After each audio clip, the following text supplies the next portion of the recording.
Yeah. Okay, so how excited are you to apply to Masaryk University? Let's start with this little activity.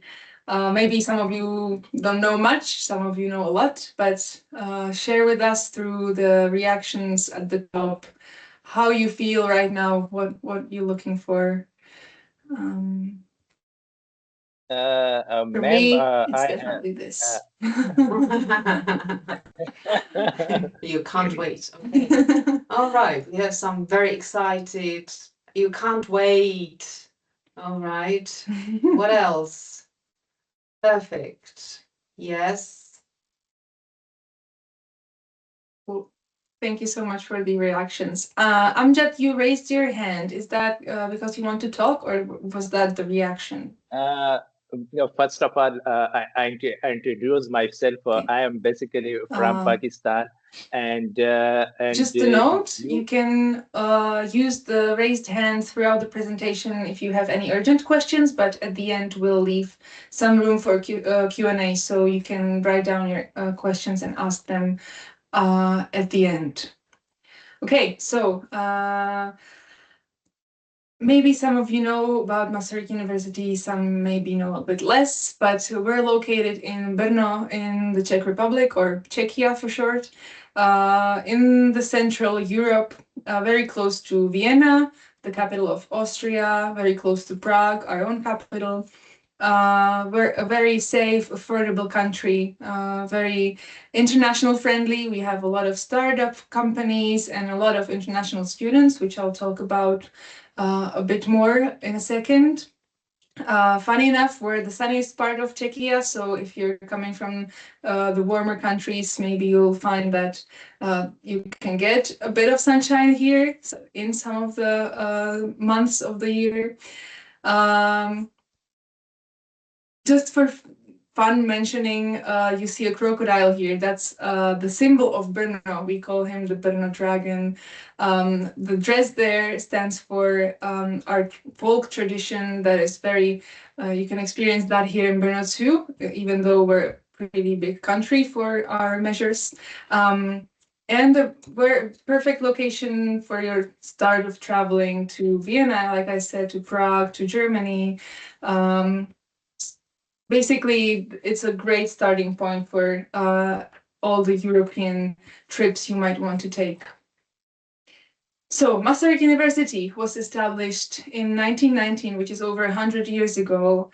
We have 10 faculties now, over 35,000 students, of which 21% are international students, in fact. Together, our university offers 34 bachelor's and master's programs in English, and 85% of our alumni actually start working in their field of study after graduation. So those are just some quick numbers to start it off. Masaryk University is over 107 years old, so we're very traditional, but also we are very pro modern science, technology, so you can experience both here. We try to embrace both and work with both directions. Here you can see some of the faculties and the buildings. We're all over Brno. We have tens of buildings and little campuses. The biggest campus you can see in the left bottom corner of the screen. That's our biggest campus. But the Faculty of Arts looks a bit different and lies in a different position in Brno, on the Brno map.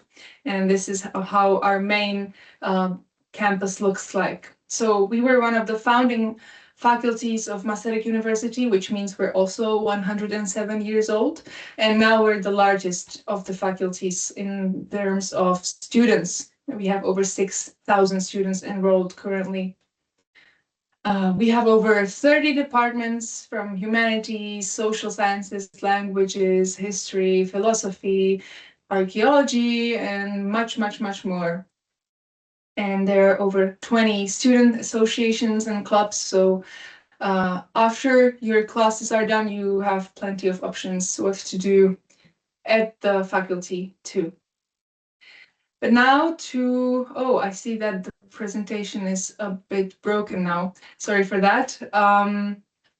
Now to the thing that interests you probably the most, which is the study programs, what you can study here at the faculty. So the first one is English language and literature, like I said, and the other one is visual cultures and art history. We'll start with English. So both of our master's programs are for 2 years. There's a full-time study mode, which means that you will get to your classes in person throughout the week, depending on your schedule. Obviously, the language of instruction is English. And for this program, the tuition is 38,000 crowns per semester, which is 76,000 crowns per year. And that's roughly 3,200 euros a year. So feel free to do the calculations to your own currency. In the corner here, you can see the QR code, which leads to the program's webpage, where you can find all the information that we'll talk about here and more. And that's the starting point for getting everything that you need to apply. Now I'll leave the ground to Michaela. Maybe before I do that, I'm not sure, do you guys see the Earth icon that I see there? Is it bothering you too much? Because yeah, do you see that? Okay. Maybe Just leave it as yeah, it is. I'll leave it. Oh, yeah. Okay. Yeah. Okay. Hello, everyone. Hi to all of you. I am not sure how many of you is interested in this program in particular, because we are presenting 2 programs. So before I start saying anything, maybe I'd like to know who is interested in this program. Could you please give us some reaction again? Maybe your hand being raised, or some icon or anything. Just any reaction? Who is interested in this program of English language and literature? Okay, anyone? So everybody Yes, ma'am. is Yes, ma'am. interested I have. in the visual cultures. Yes, Is it ma'am. so? Ma'am, We I don't have know. a question. Maybe I think that Amjad is trying to talk, but it doesn't work. Yeah. Yes, ma'am. I have a question. Okay. Ma'am, I have. Anyway, so I would be quite brief about the program itself. It's called English Language and Literature, and the title entails that it's composed of 2 parts, so to say.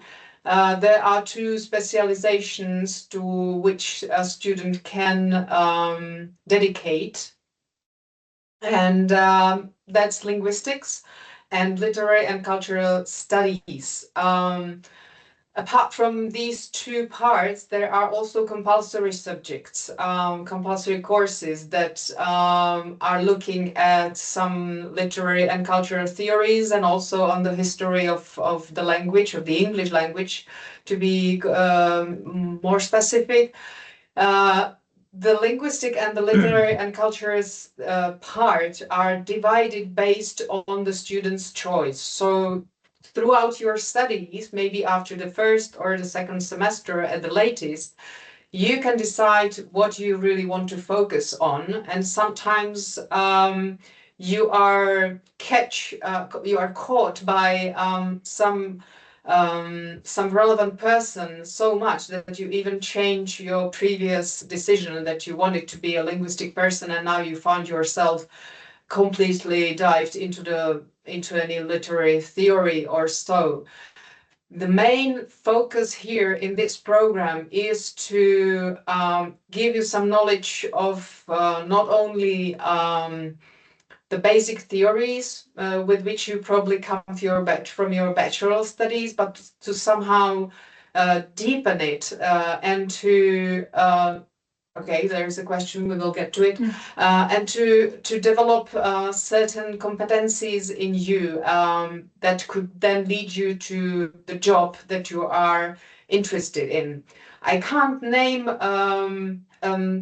really particular jobs that can be available to the alumni or to the graduate of this program, because that'll be an endless list. But what we focus on and what we want our graduates to be strong at is the critical thinking in research and also analytical skills, which might seem quite general, but on the other hand, then you are very much available to any job position that you might come across during your career. So our alumni, our graduates are mostly employed in many different companies. For example, I'm the graduate, so I'm here at the university, but there are many other people from my rank that are teaching or who work in tourism, in media, in journalism, or sometimes they are translators, because the level of English that you end up this program is C1 to C2, should be C2 at the end of their studies. I graduated many years ago, so my English is not that good anymore. But when you finish your program, the classes, you should be really able to express yourself independently and to be able to create and deepen and express your own ideas on any subject related to the literature, culture, history of the English-speaking countries in general. So including UK, US, Ireland, and the Commonwealth as well. So this is basically a very rough presentation of what the program is about, but maybe Leila can somehow give you the student point of view, because you can tell us what semester you are in and what you've experienced so far. So my name is Leila. I'm a master's student of English language and literature. Nice to see you all. Well, some of you.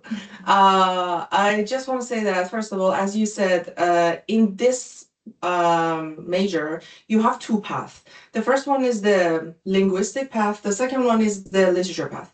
If you are interested in this major, you have to be interested in these two paths. You have to be able to work with linguistic aspects of it. It means like a lot of theories and stuff, or you have to have a deep love for literature, which is literature for the world, English literature, or even your own country. I myself have chosen the path for literature. It means that I have taken roughly more courses towards the path of literature. It means, for example, I've prepared a list here for my classes.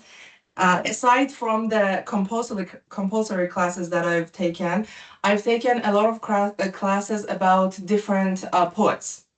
For example, I've taken a class in Forrest Reed, if you know, or Emily Dickinson, or a lot of playwrights or other things. I've also taken classes about, for example, American literature or Australian literature or British, let's say, we had a class, British female novelist, which was really interesting. Yeah. Like I've taken a lot of courses, so you have to be really interested in these courses. And by the end, you have to choose, your thesis subject. Yeah. And you have to choose a new, topic, a new approach to work on it, and you have to hand in your thesis. Yeah.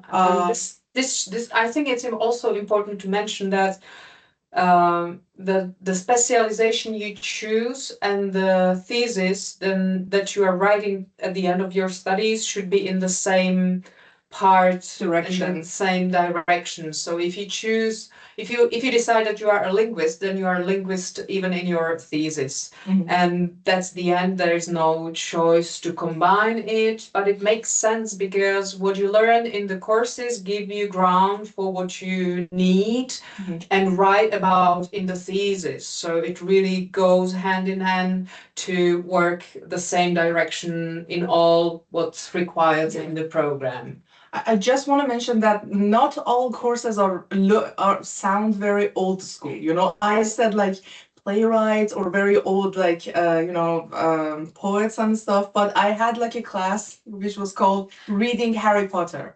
which I was really interested in. Or I had like 3 courses about science fiction. I took 3 courses in science fiction classes, different courses. And then now for my thesis, I have chosen 2 novels that are in the realm of science fiction, 1984 and then Player Piano. Yeah. So that helped me choose my thesis and then work on it. So yeah, and it's good that you choose the topic of your thesis. There is no list, but you can come up with your own. So it depends really what also the professors, the teachers in the department are specialized in. So it should somehow correspond with their field. And then you choose, you decide. So it's quite variable and it's quite up to date, topical. There is nothing like you would be forced to stick to some historical aspects or historical pieces of writing. You can choose something that's really up to date for you and for the society as well. I have to say there's a very big list of courses that you can choose from. Yeah. Like it has a lot of varieties. It's American, it's British, it's Australian, indigenous, gay studies, queer studies. And let's not forget about the professors, like the guest professors that we have from other countries, which I've chosen my advisor, like the supervisor for my thesis from one of those professors. Okay, so amazing. Yeah, okay. Great. Amjad, do you have a question that you want to ask now? Please turn on your microphone or write it into the chat. Yes, but I'm afraid I see that I see that you're speaking, but I can't hear you. Sorry. Ma'am, it might be on our end. I'm not sure. You hear me? Yeah, sorry. If it's okay, you can write it in the chat, and we will then come back to it. Okay? Ma'am, I want to speak. So now moving on to our the other visual cultures and art history program. It's also for 2 years, also a full-time study mode, also taught in English, as you all know, and the tuition is 9,500 crowns per semester, which makes 19,000 Czech crowns per year, or 800 euros a year. Again, you can scan the QR code to get to the program's website page, where you can find all the information. And now I will pass the word to Associate Professor Nokala Miltova, the program leader, who can talk a bit more about the program. Yeah. Thank you. Thank you very much for the word, and good afternoon, ladies and gentlemen. I'm very happy that I can promote here the programs of visual cultures and art history. Maybe a small, I can hear him. Yeah, I'm sorry, I think I can hear you. Okay, maybe now better. So maybe just a slight correction. I'm actually not the guarantor of this program. I'm the head of the Department of Art History, but the program guarantor, Ondřej Jakubec, couldn't be present here today. So I'm very happy that I can present it on behalf of our department. The whole master program goes hand in hand with 2 of our other bachelor and master programs that are held in Czech of, let's say, classical art history. But this English master program is a bit enriched of a broader field of art history focused on visual cultures. That in a broad scale that you can imagine, that means that the whole program is based on a quite huge interdisciplinarity. And it's kind of crossing the boundaries of the so-called classical art history. So that, as you can see, you can study art history in the broader field of visual culture, and you got to know how to analyze images, art, and visual communication. We try to focus, or try not to be only Eurocentric, but try to focus on a bit more global historical context. And we have also students from different regions studying this program. And I don't know if you had an opportunity to have a look at our curriculum, but when you search the courses, you can see that they're combined the art historical methods with the theoretical and methodological questions, and they really focus on a different regions of European and non-European art. And it's basically based on lectures, seminars, but as well as very, let's say, independent courses. And we try to focus on practical skills of the students. So you can find seminars, lectures, but also it's called Interactive Humanities Laboratories. But it's one of the courses that you enter at the beginning of the studies, and it's a teamwork that you can try within this course. And the main idea of this course is to encourage students to do a teamwork or to work together on, let's say, some project that can lead to a publication or that can lead to a small conference. So simply that you would try the research, let's say, that you would try the scientific life, let's say, during your studies. But we try to develop really like a strong research and communication skills. And when I was talking about this kind of independent courses, one of our main points of the curriculum is to focus on, for instance, publication of a study or presentation of a paper at a conference, so trying to prepare you to be ready to enter the world of researchers, or to promote that you would try editorial activities. And one of the at the end of the studies, one of the main courses includes professional internship in institutions that very often the student chooses. It can be a gallery, museums, or a heritage institution. And it's not in Czech Republic, so this study provides you not only to come abroad to Czech Republic, but also then to study partially in a, let's say, third country for you. But I think I will leave all this maybe to your questions, because I was very happy to see that several of you would be interested exactly in this program. So I can leave that open for your questions at the end of the presentation. Maybe one of the frequently asked question is like whether there is needed to be an art historian to enter this program. It's an advantage, let's say, to have a basics of a bachelor studies of art history. But we do also accept students from, let's say, fields that are somehow connected with art history. So whether you were studying, so for instance, like a film or theater studies, something that would be close enough in the interdisciplinarity on a theoretical level to art history, then you are also welcome to study this program and to broaden your expertise during studying visual cultures and art history. So I think I will leave then this to your questions. Thank you. Thank you so much. Maybe before we get to questions, I will give the word to Zeynep, the student of this program, so that she can share her experience, what she likes, dislikes, anything she wants to share. Hello everyone, I'm Zeynep. I'm studying visual culture and art history. I have different background.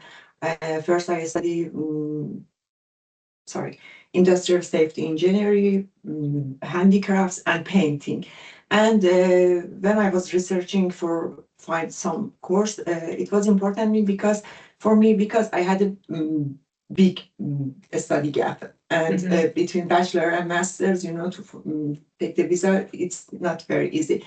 And the other thing for me to choose Masaryk University was there was a lot of I found a lot of lectures and articles. It was interdisciplinary. And for me, because of my background, okay, it was amazing and interesting.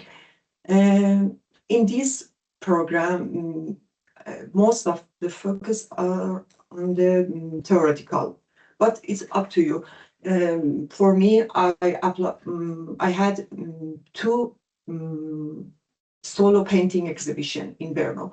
And in 1 month, I'm going to have another one. It's up to you. If you want, you can work on your own artwork and have your own research or a study. Is totally up to you. And the university is very supportive, and I can say you, I can tell you, I just arrived from a study trip in Milan for 5 days. I was with one PhD students and 10 master students like me and professor.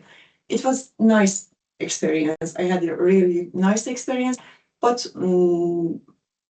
I just want to say these experience, these things, it totally depends on you. If you are interested, you can apply for them. Maybe you are coming here and just, okay, just I want to study the courses and don't do much things. It's really related to your choices. Amazing. Thank you so much.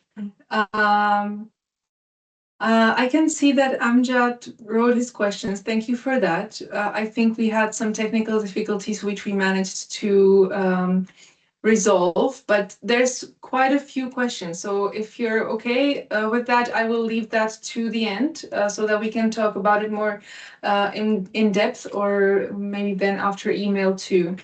But for now, we'll move on to the other part of the presentation. If none of you have like a quick question to the visual cultures and art history. If not, then there will be time and space at the end. Yeah? Sorry? Yes, ma'am. I have a question.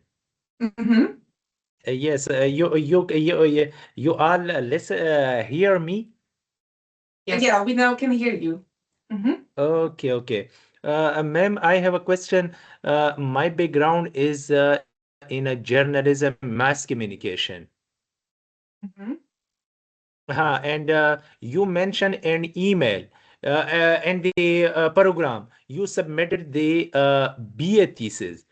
In Pakistan, there is no thesis in a bachelor in a 14-year education, and the thesis is started in the bachelor or a master 16-year, and some university offer in the last two subject in the last semester, skip two subject, and you take the thesis, research thesis for the thesis, and the BA there is no thesis. Can I submit my master thesis for this program, or and the second question, or make a research proposal for this program?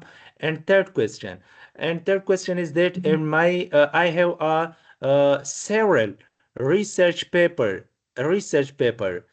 in a SCCI journals. Sorry for stopping you. I see that you wrote all the questions to the chat.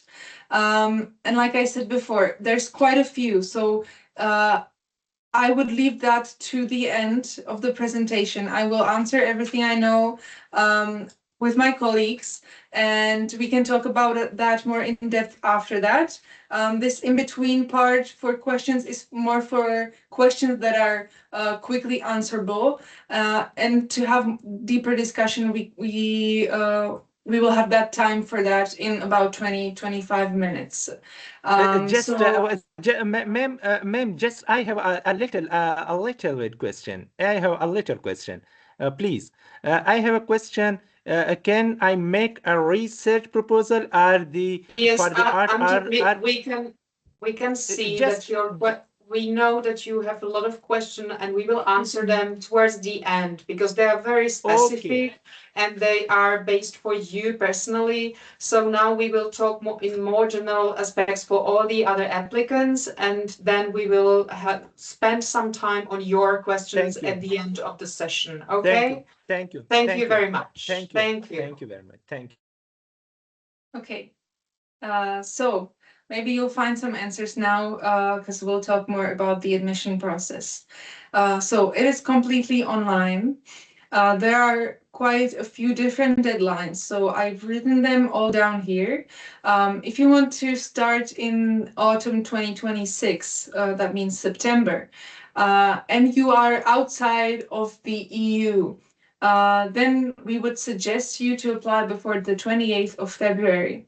That is because during this application process, we will have a few rounds of evaluation. And so right after the 28th of February, we will start going through the applications and start having the interviews. So you will get to learn your result if you were accepted or not soon enough so that you're able to go through the whole visa process and still arrive on time in September. If you are an EU student, then your deadline is the 30th of April because the visa process is not applicable to you and it's much easier for you to arrive here. So your deadline is 30th of April. If you're here in advance and you're interested in starting in spring 2027, so in a year, next February, you can apply from 1st June to 30th September. There's no other deadlines. It's 30th September for everyone. And yeah, you would start in February if you applied in that time. Here, you can scan the code that will take you to our website in English. And above, at the top, if you search or select for applicants, you can get to this main page for our English study programs. I highlighted the parts where you can learn more about the specific programs. Those are the QR codes that led you through in the previous slides. And you will find the link to our online application and also the admission timeline where you can find in much detail what you should do in each step of the way. So, first step is to create your online application. The required documents are a bit different for each of the programs. You can always find that on the website, like I mentioned before. Basically, for both of the programs, you will need to write a statement of purpose, and the details are on the website again, where you will explain why you wish to study the particular program. You will also need to hand in the bachelor's thesis, or you can write an original academic paper that is focused on the topics that are specified on the website. It's 15 pages for the English language and literature program, and it's 10 to 20 pages for the visual cultures and art history program. I think that Leila did that. If you have gone through the bachelor program in your own country and you don't have a thesis, maybe Amjad, that's one of your concerns. I didn't have a thesis in my bachelor's, but at my last semester, we had like complicated courses in my bachelor's. So I already wrote an original paper. It was about 19 pages, if I remember, and I submitted that. I remember precisely, I took a look at it and I was like, okay, this is fine. And I just submitted that. So it's fine. You don't need to be stressed about it if you don't have a thesis in your bachelor course. Perfect. Together with that, we will also need your bachelor's diploma or confirmation of studies if you haven't graduated yet. Also, the transcript of your studies and a passport for EU citizens. It also can be an ID. And what is those are the same for both of the programs. For English language and literature, you will also need a curriculum vitae, also specified on the website, 2 recommendation letters from your previous professors, and an English language certificate. That is also specified on the website which certificates are okay to use, what scores you need to get from them in order to be eligible to apply. So please go to the website and read that there. Specific to visual cultures and art history is that there is no need for English language certification, because the English language, your English level will be assessed during the interview. If you pass the first round of the admission process and you're invited to the interview, your English will be assessed there. I think David had a question. Mm-hmm. Yeah, David, can we ask you? Yeah. Hello. Can I ask? Yeah. Can I ask my Yeah. question? Yeah, please go ahead. I'm struggling to figure out what's the difference between the evaluation of the bachelor's thesis and the transcript. Because obviously inside the transcript, you do also get the evaluation of the bachelor's thesis, or do you specifically mean the feedback and all the written comments on the bachelor thesis? I think it's also the content. It's not only the result of or how the thesis was assessed, but also to see some, a piece of writing in a certain context on a certain topic in a certain length, to see how you cope also with the citation norms and how you can work with an academic text, so to say. So that's for me the primary reason why a thesis or an academic paper needs to be submitted for the evaluation. Okay, does it answer Clear. that question, David? Yeah. Okay. Yeah, thank you. Cool. Bianca, you have another question? Yeah, it's about the translation of the bachelor thesis. So just to be clear, should be all of it, right? With the bibliography and all, right? Yes. Yeah. Mm-hmm. Okay. So and regarding the previous one about this evaluation, that I thought this should be like from the coordinator of the master of the bachelor thesis from the university, right? Like the recommendation letters?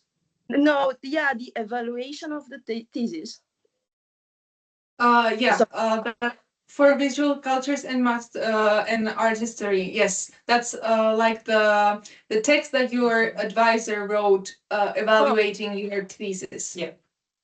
Okay, thank you. Yeah, I think if I may add, it's just if you wrote and submitted bachelor thesis and you received from your supervisor or reviewer a report, so you can add it like to like kind of strengthen the bachelor thesis application, that it wouldn't be only let's say the grade on its own, but the kind of text that it's commenting on your research qualities.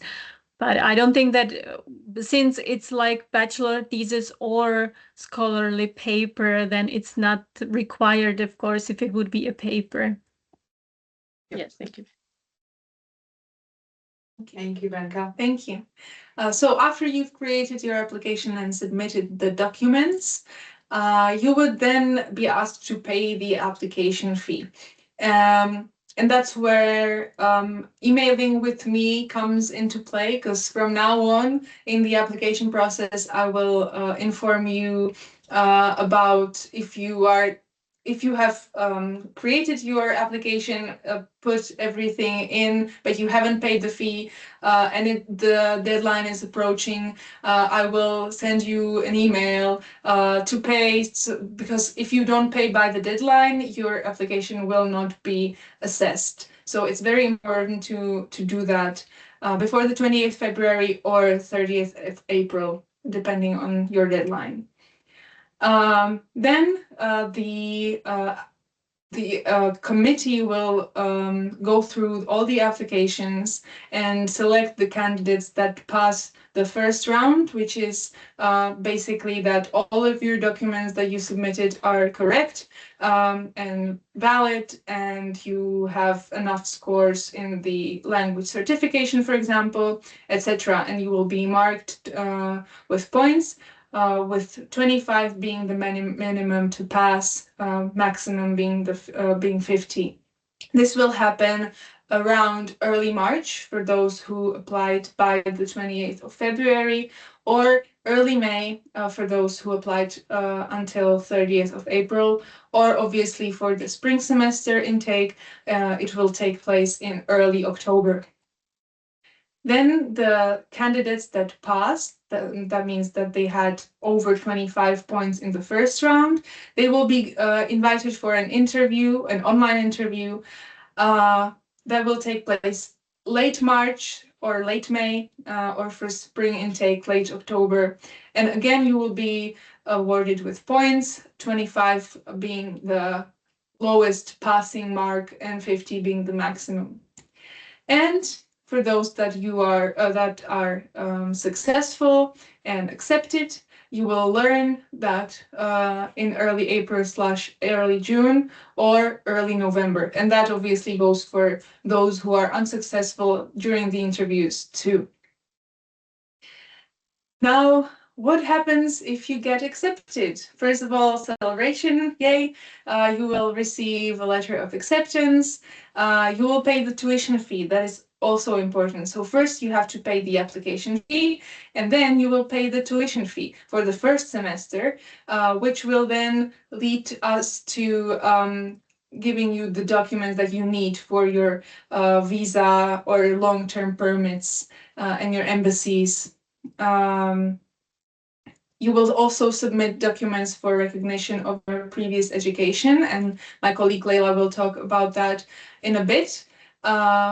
And we will send you the documents, and you will apply for a long-term residence permit if you are a non-EU resident. And we will help you with all of these steps. You will get informed from me or from my colleagues through email so that you don't forget anything, and we will walk you through the process. Okay, and now for the specific part of verification. Leila, thank you. So, hello everyone, really happy to see your faces. I am the person to help you with verification of your previous studies. Just to let you know, verification happens after you are accepted, so you don't have to have the documents ready for verification for the application.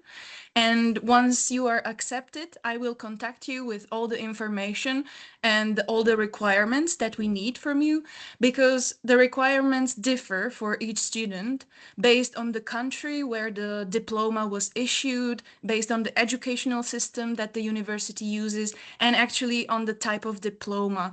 Sometimes you can have an electronic diploma or it can be a paper diploma. So based on this, I will send you concrete information and I will help you with all the steps. The rule for everyone here is that you need to submit your BA diploma and your transcript of records, but to mention, even higher diplomas are accepted for admission to MA studies. So Amjad, if you have a master diploma as well, you can also submit that for the purpose of verification, and it can be accepted. So I will be in touch with you throughout the whole process. You will send me scans by emails, and if I approve everything is correct, you will then send certified copies to Brno. Never original, so the original of your diploma is not lost. So I will help you with all the steps, and I'm really looking forward to that, and hopes up for you to get accepted.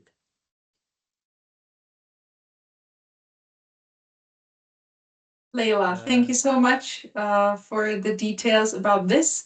I think it's good to know for you guys that you will not be left alone in this process, and Leila will take care of you keeping up with all the deadlines. Exactly. Completely. I agree completely with that. You will not be left alone. Do not be stressed. That's good to hear. Ma'am, I have a little question. Mm-hmm. Yeah, ma'am, Leila said we are in touch throughout this process. But I have a question: is that can I send my documents through email for nostrification? But I have verified from the embassy in Islamabad, Pakistan already. Well, this is a very specific question, but it depends on where your diploma was issued, and based on that, I could give you further steps. Okay, that's amazing. Okay, okay. Thank But you. if there are also two options how you can give us your documents. As you mentioned, there is also nostrification, but this is not done at our faculty. This is done at the rectorate, and then your diploma will be valid throughout the whole republic, throughout the whole Czech Republic. But this process is a bit more complicated and a bit more expensive than verification. But if you are interested in that process, you can just get in touch with me and I'll help you with that as well. This is must before the admission or application before application or after application when I accepted in After. the admission for admission. Yes, this happens after you are accepted. So you don't need to have your documents legalized before the application. Yes, I have a legal super legalization in Islamabad. That's fine, but you Pakistan. will need it when you are accepted, not now for the Oh, application. Okay? oh, When okay. doing the application, you don't need the documents yet. You will need them later, not now. You are just Thank fine. you. Yep. Thank you so Thank much. you. Thank you. Thank you. Thank you. Thank you. Thank you. So, after you have been accepted and everything was successful, your documents are verified, there will be other steps that you will need to take before moving to Brno, which is the fun stuff like picking out where you're gonna live and getting in touch with your fellow classmates the first years on a WhatsApp group chat, which we'll create, buying the flight tickets, etc. And then after you arrived in Brno and move into your dorm or accommodation that you chose, you will get to join orientation week, which is the week before classes start, and you will get to meet all the fellow international students, learn more about how it goes around here, get a tour, etc. And then you'll start your classes and slowly get into the student life in Brno. Do you guys have anything to add to this? I just want to agree with all you said. No, but actually, I know it's like, it kind of looks like a promotion that we're doing this, but it actually happens. Like these steps that she mentioned actually will happen, and I just want to reassure you about that. Great, thank you so much. So regarding accommodation, you have basically two options. Our university offers dormitories and dormitory living. There are over 4,000 beds over 9 locations all over Brno, in different price ranges, in different types of rooms. And you can obviously choose private accommodation, either in renting a whole apartment by yourself, or there is like something called student flats that basically you rent out an apartment with your friends, classmates, or with some people that you get in touch with prior to that, maybe your fellow countrymen that are also coming to Brno, etc. What was it like for you guys? Where did you live, or how did you pick where you're gonna live? I just want to say something. I think I had a very different experience. My first week in Brno was in a hotel. That's really the rich students. And then I was in a private flat for 2 months, and then moved to the The dormitory. Yeah. Mhm. But honestly, if I had a good experience in all of them. But honestly, living in a dormitory with different people from different countries is a very good experience. I really offer you. I think you should try that. My experience was a bit, if you have time, my experience was a bit different. I actually chose my accommodation, the building, when I was in my home country. So through the links that you guys sent me, it was very direct. I got directed to the website and I chose, like, I saw all the pictures of different, it was like 7 or 8 dormitories. I don't know the number specifically. But then I looked at the pictures, I looked at accommodations, and even there's a map that shows you which part of Brno is that dormitory located in. And then I choose the dormitory that I wanted. I had a time and I had a date. I went to the website. There was, I think I had to wait for 30 minutes, but it was good that it told me that you have to wait for 30 minutes, or it was 45 minutes. I don't remember specifically. And then I chose the dormitory. I got here. I was in the evening, I got into the dormitory, signed something, and then I just want to say something. If you're not happy with the dormitory that you've chosen before, you can easily change it. Like, as my friend said here, she was in a private room, flat before, but then I got to know her and I recommended my dormitory to her and she changed it. Or I have a lot of other friends who have changed their dormitories, so that was easy. Amazing. So, can I just answer the question from Sam? If international students are guaranteed dorms to stay, yes, we know that one of the documents that our student needs to submit along with the visa or long-term permit application is proof of accommodation, and so we definitely do provide our students with that document. So yes, we guarantee that students coming to Brno are able to stay at the university dorms. This is what we can provide you with. Thank you. Amazing. Thank you so much. Very quickly, we'll get into what you can expect in the city itself, because we talked about the university and the courses and the faculty, but obviously you will have a life outside of the faculty. So what you can expect in Brno. Depending on where you're coming from, this might be a large number or a small number, but we have around 400,000 inhabitants, plus around 80,000 students. So that means the rate of student to a typical normal person is pretty high. You will meet students everywhere. There's not just Masaryk University, there are plenty of other universities that also accept international students. So it's very lively here, especially during the semesters. It's very noticeable when it's the time outside of semesters. You will meet a lot less people in the city, a lot less young people. And then when the semester starts, everyone starts coming back and it's a student city again. It's pretty affordable compared to other European cities, and the quality of life is very high. It's a very safe city. You can walk at night around, even as a woman, and feel safe. Yeah, but it's very safe. No, but it actually is very safe, because at the beginning I was concerned about this. This was my concern. But then like 12 a.m. and 1 a.m. I have walked numerous times, nothing happened. Yeah. Hopefully the same experience for you. Yeah. The city center is very historical, but also we have modern buildings and places to go to. There's everything you need, from shopping malls to nightlife to gyms, parks, everything, culture hubs, everything you could think of, you will find here. Also, good thing to mention, it's pretty compact and walkable. You don't need to spend much time on transportation, and the transportation ticket, if you need it, is very student friendly, because we have some student discounts. I'll get more into that later.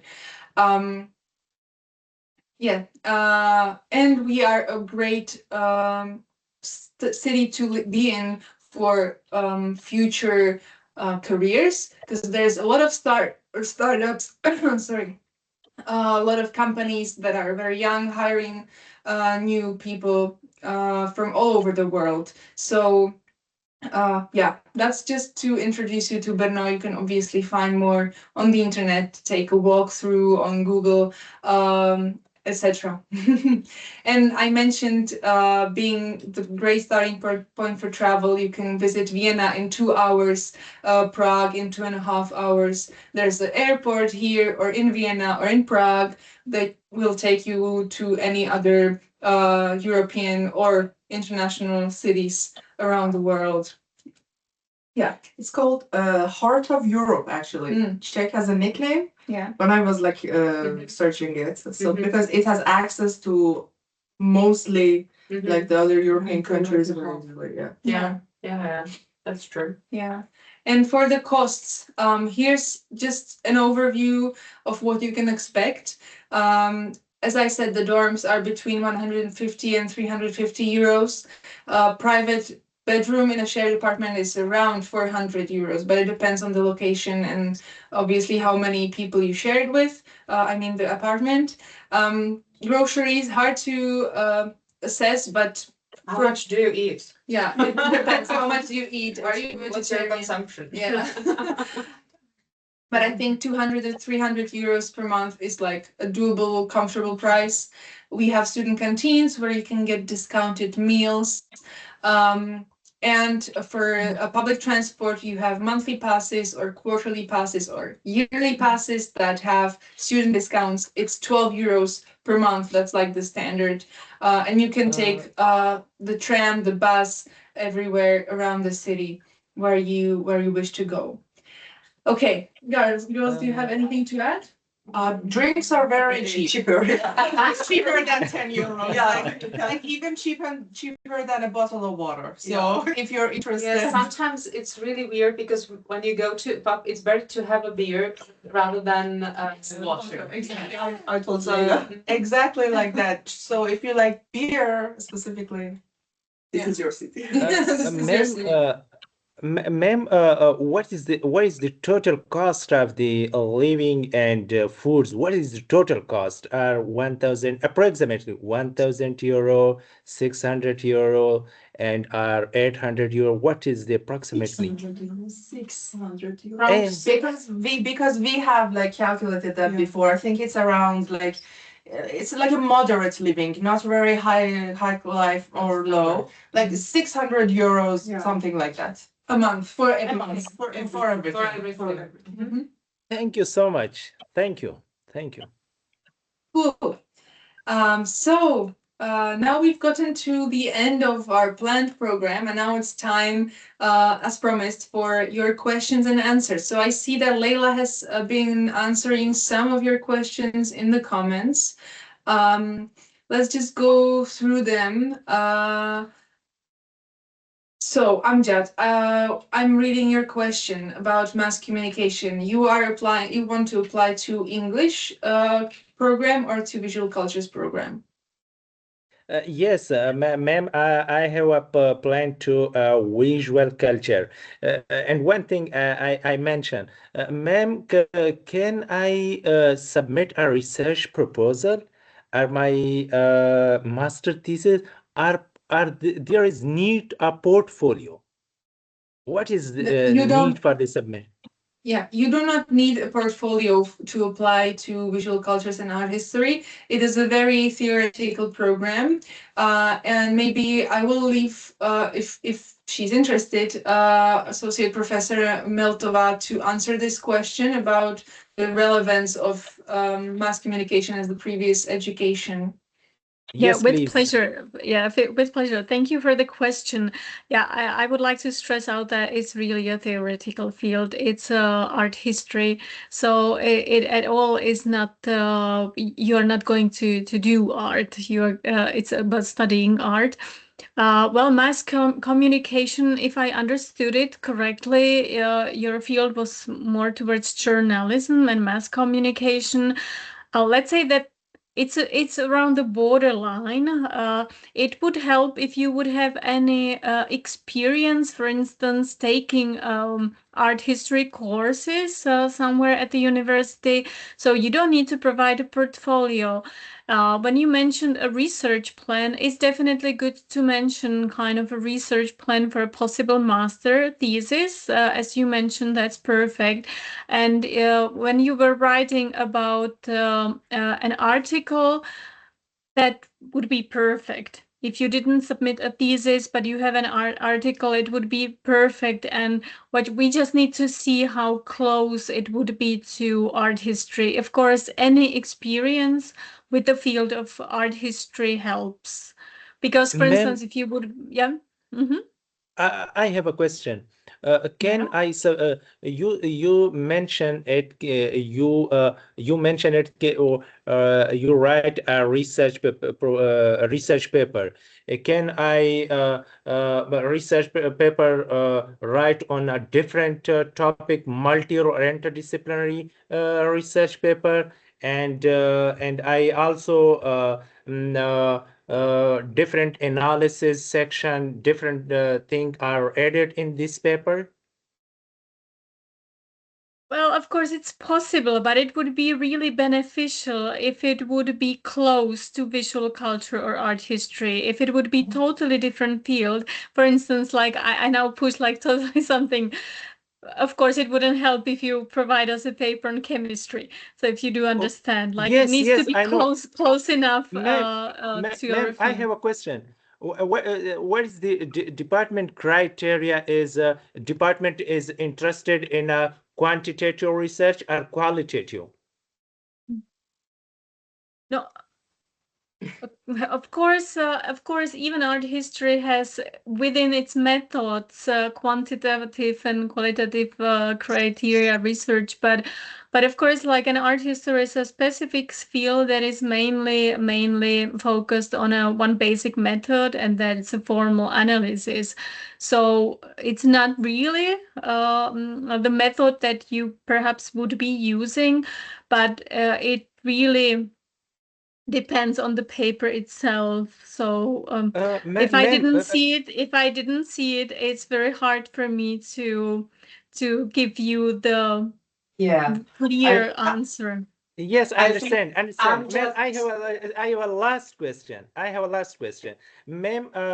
There is in my paper. You can when I paper write when I write a paper on the issue in the related in the Czech Republic or other European country. Well, the region doesn't play any role. I think what is more important is that it would be close to the field of visual cultures and art history. The region that doesn't play a role in it. Yeah, I think Amjad, Thank you. the buzzword for you for your papers and documents is visual cultures and art history. This is the field to which you need to relate your documents when submitting the application. The region, as Mrs. Nokalamiltova mentioned, doesn't play such a big role, but the field itself is of the importance. Yeah, because for me it was a painting in Iran. Yeah, It's not even in Europe. yeah. So the region doesn't play that big role. Okay. Thank you, Thank Amjad. you so much. Thank You're you so welcome. much. Oh, what Yeah. a great. Okay. Thank you. Moving to Sam's question here.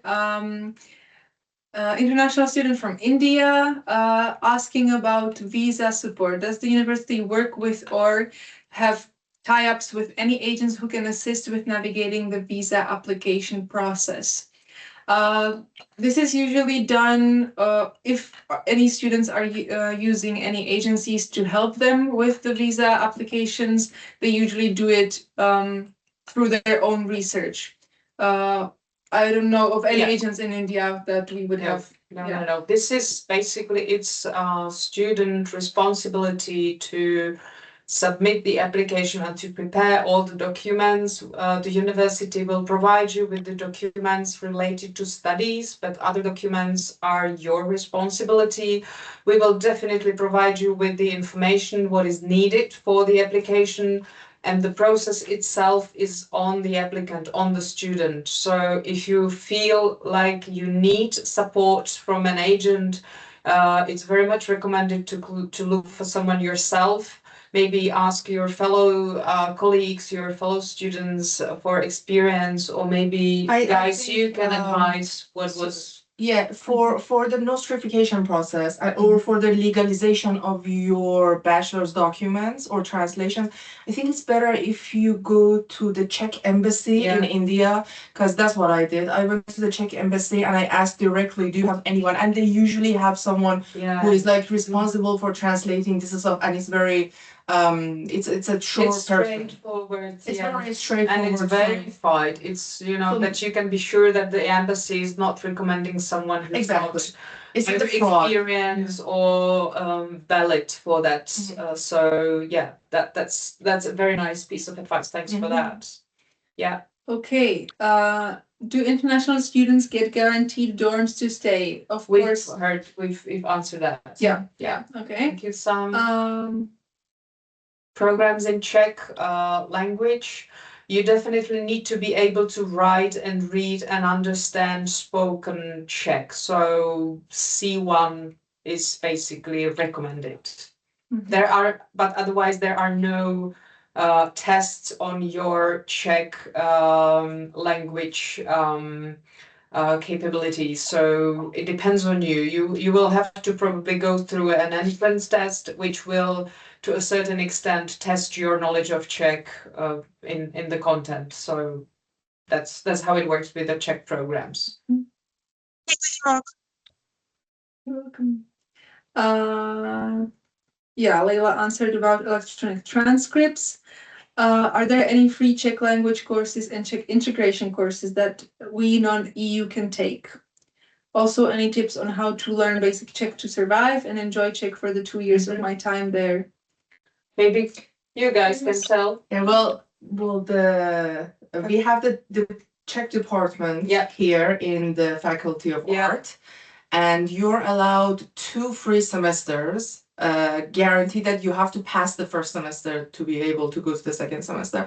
After that, you have to pay. But so 2 semesters in the Faculty of Art, and also there are at least 2 other independent organizations not related to the university that you can, like, if you come here, you will eventually find out this stuff. And you can go there and you can apply for these. There are free courses if you can get into them. Yeah. And we usually during the orientation week, the week before the classes start, we inform students on these options because we can understand that it's at least handy to be able to communicate basic Czech in their everyday life. So yeah, we do offer courses of Czech for people, for students coming, and also the orientation week is supposed to be the integration part of your arrival here. And throughout the first semester, I'm in touch with my international students. I call them mine because I'm the study advisor. And I'm trying to get them accommodated to see what their needs are at the very beginning of their studies. And also we offer several, events that are held not only by the university, but also by some other institutions, foreigners in Brno, expat center, etc. So there are options where you can get involved, be integrated, be accommodated in terms of being an international student here in Brno. Can I say something? Yeah, please. But if you're really interested to start from now, you can Google right now. The book that I recommend is the best is Czech Step by Step. It's a yellow green book.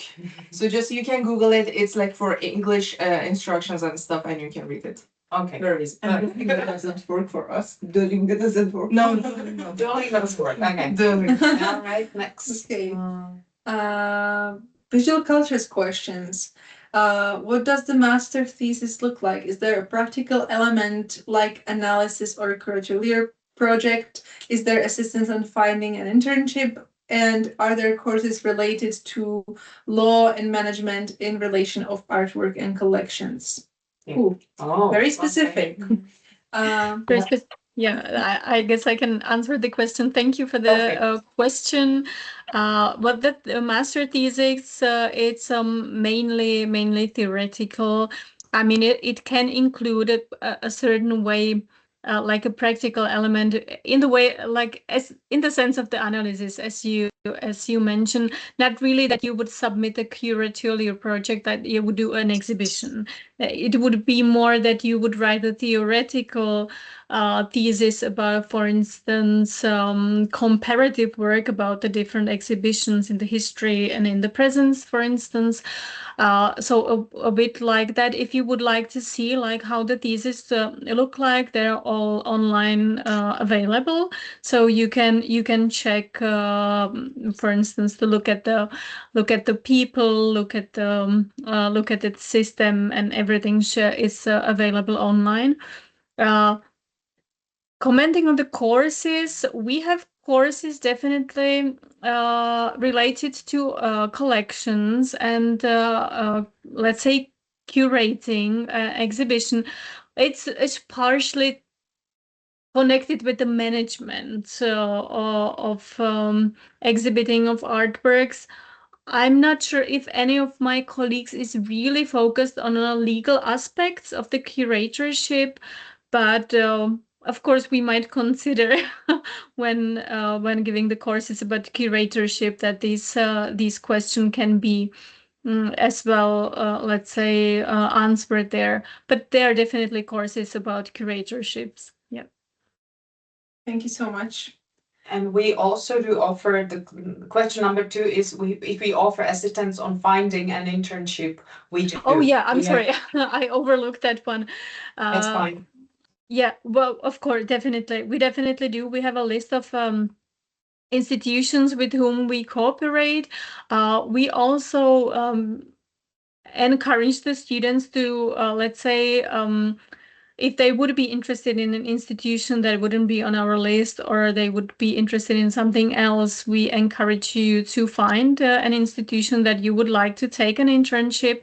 So it's definitely, and we help you to contact that institution. I think it so far had been done more on a, let's say, personal level, that you get in touch with one of the academic staff or one of the professors at the department, discuss it. What would you prefer? Let's say what kind of region, and we try to kind of together find the best solution for each student. The master studies of the visual culture is not any huge. I mean, like we are talking about, like, let's say 15 students in total. So on that level, it is rather personal, and we always try to find the solution that is really appropriate for each person individually. Thank you. Thank you. As far as the Czech language is concerned, Miki Honoka, we will answer your questions towards the end, okay? Because it's very specific on the Czech language, so we will get back to it later. Yeah. Okay. Amjad, how many words are in the paper, meaning words limit or pages? I believe you're asking about the statement of purpose for visual cultures that is limited by 750 words for the statement of purpose. And if you decide to write the academic paper instead of the bachelor's thesis, then it's limited by pages. It should be 10 to 20 pages of writing. Can I apply for both a master's and a PhD at the same time? Yes. If you have a master's degree, you can definitely apply to both master's and PhD programs in one application intake. Mm-hmm. Yeah. Okay. All right. And that's the end. We have the Czech questions left. So yeah. Mickey is asking about the book. Should I translate for you? I can understand. Yeah? Amazing. My Czech is like, I can understand. Okay. Yeah.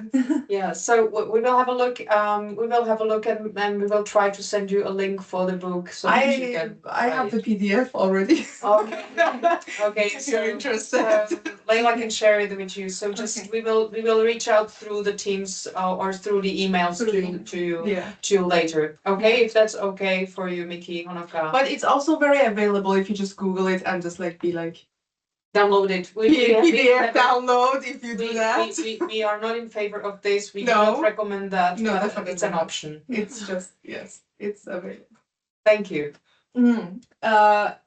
Another question. If I study Czech language program, will my emails and communication from the university be in Czech or English? In Czech. Yeah. In Czech. Yes. Prefer this. And there is some more. Okay. Okay. Not a problem. Okay. Okay. Amazing. So if that's all for your questions, thank you so much for coming here.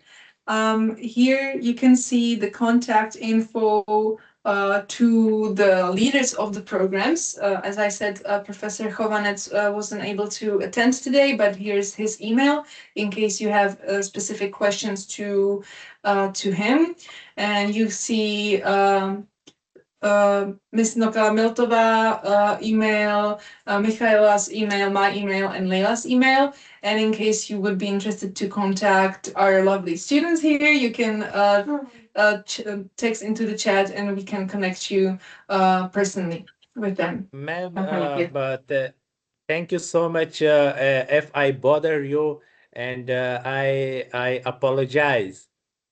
Don't worry, Andrea. That's why we are here. Our purpose was to Thank you. answer as many questions as possible. So if we did that job, then we are fine, and we managed. That was our goal.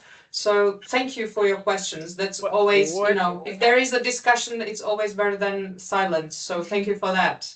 And thank you What a also to great Sam meeting. and to What a David. great meeting. What a great meeting. Thank you very much, you. sir. Good to hear that. Thank you so much, guys, for being here And see you in Brno yeah, see you in in Brno. September. And good luck. Yes, And we don't are, be stressed. ma'am. We are. I am super excited.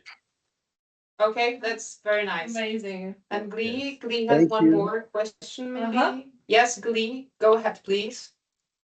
Thank you for recognizing me. You've done a very great job. You simplified you. every process, and I admire your team. I have to say that. I'm reaching out to you from Nigeria. I actually did the visual art, fine and applied art. I had experiences in exhibitions out there. But when I saw this course, I said, this school is unique. I said, I'd want to have a taste of it. I actually did a master's in University of Benin in Nigeria, which I just rounded up. And it's centered on cultural preservation of the Benin kingdom and kings and rest of them. So I look forward to doing history, art history, to the extent I see you are able to give that. And I see professionalism in what you're dishing out already. I think it's going to be a very big one. I want to commend you for everything. I want to say thank you. God bless you. I pray and I look forward to joining you. Thank you, Glee. That's Thank very you. nice. We're looking forward to seeing you guys' applications and to hopefully meeting you in Brno sometime soon. Yeah, and good luck. Good luck. And thank you for joining us. It was a pleasure for us. Thank you very much. Thank you so Thank much. you.